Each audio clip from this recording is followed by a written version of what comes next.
एक बड़े से शहर में अमन नाम का एक व्यक्ति अपने परिवार के साथ अच्छी सी जिंदगी जीता था। अमन शहर के बड़ी सी कंपनी में जॉब कर कर अच्छे खासे पैसे कमाकर अपने परिवार का ख्याल रखता था। पर अमन को कई बुरी आदतें थीं, जैसे कि वह लापरवाह था और अनियंत्रित खर्चे भी बहुत करता था। उसे समय और धन के प्रति कोई ध्यान नहीं था, इसी कारण उसे अक्सर कठिन समस्याओं का सामना करना पड़ता था। अमन को उसकी बुरी आदतें कई समस्याओं का सामना करने के लिए मजबूत कर देती थीं। समय के प्रति ध्यान न होने के कारण उसके काम कभी भी वक्त पर पूरे नहीं होते थे। उसकी वजह से उसे कभी तरक्की नहीं मिल रही थी। साथ ही उसके अनियंत्रित खर्चों के कारण वो अपने आर्थिक स्थिति में भी सुधार नहीं ला पा रहा था।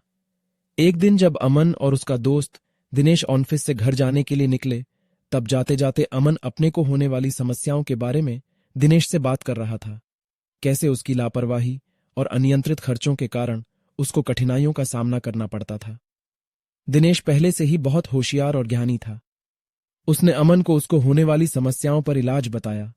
उसने सलाह दी कि जीवन में समय और पैसों का मूल्य बहुत है और उसका ख्याल रखना हमारा कर्तव्य है।